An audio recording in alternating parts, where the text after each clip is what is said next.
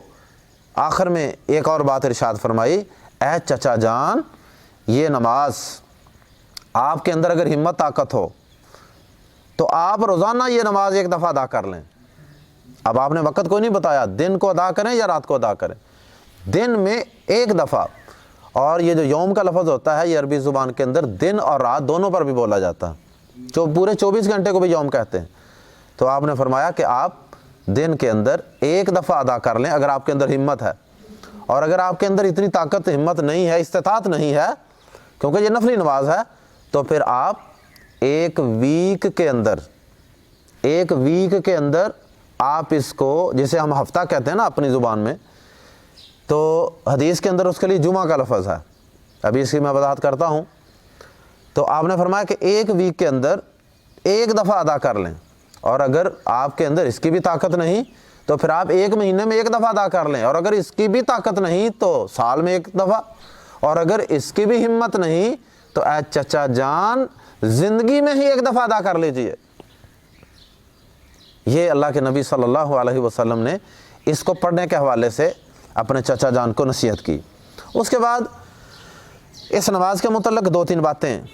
جو اس نماز کے متعلق انتہائی اہم مسائل ہیں، ان کا تذکرہ کر کے اپنی بات کو ختم کرتے ہیں۔ اس نماز کے حوالے سے پہلا مسئلہ یہ ہے کہ بعض لوگوں نے اس کو جمعے کے ساتھ خاص کر لیا کہ شاید یہ جمعے والے دن پڑھنی چاہیے، اور ان کو اس حدیث کو سمجھنے میں غلطی لگی ہے۔ اس حدیث میں بلکہ دیگر بھی احادیث کے اندر ایک مسئلہ پہلے سمجھ لیں کہ جس طرح ہم اپنی عام زبان کے اندر بولتے ہیں کہ جی ہفتے میں 1 دفعہ، اب جب ہم ہفتے کا لفظ بولتے ہیں تو ہفتے کا لفظ ہماری زبان میں 2 سینسوں میں بولا جاتا ہے، ایک سیچرڈے کے لیے بھی اور ایک پورے ویک کے لیے بھی ہفتے کا لفظ ہی بولا جاتا ہے۔ تو جب ہم کہتے ہیں کہ ہفتے میں 1 دفعہ تو اس کا مطلب سیچرڈے کا دن نہیں ہوتا بلکہ ویک ہوتا ہے۔ تو احادیث کے اندر یہ لفظ بھی سمجھے کہ غلط العام ہی ہے۔ اسلامی نقطہ نظر سے ہمیں ہفتے کے لیے، پورے ویک کے لیے، اصل میں یہودیوں کا دن تھا یہ ہفتہ، تو پورے دنوں کا سردار ہفتہ تھا، تو انہوں نے پورے ویک پر بھی ہفتے کا دن بول دیا، جبکہ اسلام میں اور احادیث میں پورے ویک کے لیے 7 دنوں کے لیے پورے 7 دنوں کا سردار ہے جمعہ، تو جمعے کا لفظ پورے 7 دنوں پر بھی بولا جاتا ہے، پورے ویک پر بھی بولا جاتا ہے۔ تو اس حدیث کے اندر یہ جمعے کا لفظ ویک کے معنوں میں ہے۔ آپ سیاق و سباق پڑھیں نا حدیث کا کہ 1 دن میں 1 دفعہ، 1 دن میں نہیں تو پھر 1 ویک کے اندر 1 دفعہ، 1 جمعے کے اندر 1 دفعہ، تو ویک کے لیے حدیث کے اندر جمعے کا لفظ ہے، فی کل جمعۃ مرۃ، ہر جمعے میں 1 مرتبہ، تو جمعے سے مراد ویک ہوتا ہے احادیث میں۔ اور اس حدیث کے سیاق و سباق سے بھی یہی پتہ چل رہا ہے، دن میں 1 دفعہ نہیں تو ہفتے میں 1 دفعہ، یعنی جمعے میں 1 دفعہ، یہ بھی نہیں تو مہینے میں 1 دفعہ، سال میں 1 دفعہ، زندگی میں 1 دفعہ۔ تو بہرحال جمعے کا دن اس نماز کے لیے خاص نہیں ہے، اور دوسری بات اس نماز کے حوالے سے یہ ہے کہ اس کی جماعت کروائی جاتی ہے، بعض لوگ اس کی جماعت کرواتے ہیں، اور جماعت بھی عورتوں کے لیے خاص ہے۔ کیسی عجیب بات ہے کہ عام نمازیں جو فرض نمازیں ہیں وہ تو عورتوں پہ فرض نہیں ہے مسجد میں جا کے پڑھنی، وہ تو مردوں پہ ان کی جماعت فرض ہے، اور یہ نماز ایسی ہے کہ یہ عورتیں جو ہیں ان پر فرض سمجھی جاتی، یہ عورتیں جو ہیں ان کے لیے ضروری سمجھا جاتا ہے کہ وہ جماعت سے جا کے ادا کریں، اور مردوں کے لیے انتظام نہیں ہوتا عام طور پہ جماعت کا، صرف عورتوں کے لیے ہوتا ہے۔ پتہ نہیں اس کے اندر کیا لاجک ہے، واللہ عالم۔ بہرحال یہ عورتوں، اس کی جماعت بھی ثابت نہیں ہے، اس کی جماعت سے اوائڈ کرنا چاہیے۔ یہ ایسے ہی ہے جیسے کوئی شخص یہ جو سنتے ہم پڑھتے ہیں فرضوں سے آگے پیچھے، اب اس کی کوئی جماعت کروانی شروع کر دے تو غلط ہوگا۔ تو جس نماز کی جماعت ثابت ہے اسی کی جماعت کروانی چاہیے۔ یہ نبی صلی اللہ علیہ وسلم نے اپنے چچا جان کو ایک انفرادی عبادت اور تحفہ دے رہے ہیں، یہ نہیں کہا کہ چچا جان آپ مسجد میں آئیے گا، ہم وہاں جماعت کروائیں گے تو سارے پڑھیں گے۔ اسی طرح اس نماز کو عورتوں کے ساتھ مخصوص سمجھنا یہ بھی درست نہیں ہے، اور اسی طرح ہو سکتا ہے کہ اس نماز کا آپ کو کہیں کوئی اور طریقہ بھی بتائے، لیکن اگر آپ ہمارے بتائے گئے طریقے کو کنفرم کرنا چاہیں، یہ طریقہ جو ہم نے بیان کیا ہے یہ اللہ کے فضل و کرم سے حدیث کی کتاب سے خود کھول کے حدیث پڑھ کے آپ کو سنا رہے ہیں، سنی سنائی بات نہیں ہے۔ اور سنن ابی داود کی حدیث نمبر ہے 1298، تو 1297 اور 98 بھی ویسے دونوں حدیثیں ہیں، لیکن آپ 1297 یاد رکھیں، 1297 یہ حدیث ہے سنن ابی داود کی، اس کو آپ پڑھیں، اس کے اندر یہ ساری فضیلت بھی ملے گی اور یہی طریقہ ملے گا جو اللہ کے فضل سے ہم نے بیان کیا ہے۔ اس کے بعد آخر میں ایک بات کر کے بات کو ختم کرتے ہیں۔ بعض لوگوں نے اس کے متعلق یہ کہا کہ یہ جو نماز ہے صلاۃ و تسبیح، اس کی حدیثیں ضعیف ہیں، یہ نماز جو ہے اس کا طریقہ یا اس کی فضیلت صحیح احادیث سے ثابت نہیں ہے۔ اگرچہ اس نماز کی جو احادیث ہیں، ان کی جو اسناد ہیں، ان کے اوپر کلام کیا گیا ہے، آبجیکشن بھی کی گئی ہے، لیکن بہت سے محدثین جو ہیں ان کی تحقیق یہی ہے کہ یہ حدیث صحیح یا صحیح نہیں تو کم از کم صحیح کا ہی ایک نیچے والا درجہ ہوتا ہے حسن۔ حسن کا مطلب ہے اچھی، حسن جو ہے یہ ضعیف کی قسم نہیں ہوتی بلکہ صحیح کی ہی ایک قسم ہے۔ تو یا تو محدثین نے اس کو صحیح کہا یا حسن کہا۔ چند محدثین کے میں آپ کے سامنے نام ذکر کرتا ہوں جنہوں نے صلاۃ و تسبیح کی احادیث کو صحیح کہا ہے یا حسن کہا ہے، قابل عمل کہا ہے۔ امام مسلم رحمہ اللہ، امام ابو داود رحمہ اللہ، امام بہقی رحمہ اللہ، حافظ ابن حجر رحمہ اللہ، خطیب بغدادی رحمہ اللہ، اور امام منذری رحمہ اللہ، اور امام نووی رحمہ اللہ ریاض الصالحین والے جو ہیں، اسی طرح صاحب عون المعبود، اور اسی طرح امام عبداللہ بن مبارک رحمہ اللہ، وہ تو اس نماز کو بڑے اہتمام سے ادا بھی کرتے تھے، قائل بھی تھے۔ اور اسی طرح مسند احمد حدیث کی کتاب ہے، اس کے محقق ہیں احمد شاکر، انہوں نے بھی، اور اسی طرح مشہور زمانہ محدث علامہ ناصر الدین البانی رحمہ اللہ، اور اسی طرح ابن الصلاح، ابو بکر آجری وغیرہ۔ اللہ پاک سے ان سب علماء کرام نے اور محدثین نے اس نماز کی روایات کو، احادیث کو حسن یا صحیح کہا ہے۔ اللہ پاک ہم سب کو فرض نمازوں کے ساتھ ساتھ زیادہ سے زیادہ نفلی نمازوں کا بھی اہتمام کرنے کی توفیق عطا فرمائے۔